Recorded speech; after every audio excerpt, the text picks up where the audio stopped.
নমস্কার বন্ধুরা, আশা করি তোমরা সবাই ভালো আছো। আমি এখানে কাতল মাছগুলোকে রান্না করব এই মুখি কচু দিয়ে। আমরা এটাকে মুখি কচু নামেই জানি।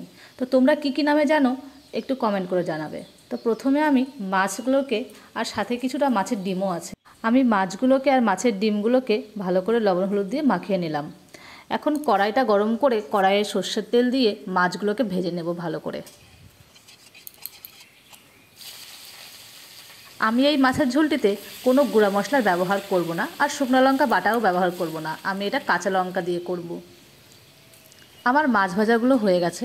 এখানে আমি 2টা আলু আর কিছুটা মুখি কচু আর কাঁচা লঙ্কা আর একটা টমেটো নিয়েছি।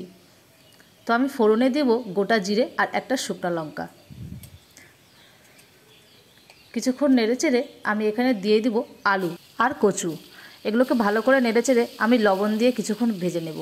কিছুক্ষণ ভাজার পরে আমি এখানে দিয়ে দিব কেটে রাখা কাঁচা লঙ্কা আর টমেটো। এগুলোকে দিয়ে ভালো করে নেড়েচেড়ে আমি এখানে দেব হলুদ আর আদা বাটা, সাথে সামান্য একটু জল দিয়ে আমি মশলার সাথে সবজিগুলোকে ভালো করে কষিয়ে নেব। আমার এই ভিডিওটি ভালো লাগলে একটা সাবস্ক্রাইব করে দেবে।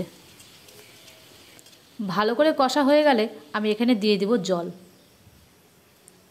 জলটা ফুটে উঠলে দিয়ে দেব মাছগুলি। আমি এই ঝোলটিকে 15 মিনিটের জন্য ফুটিয়ে নেব।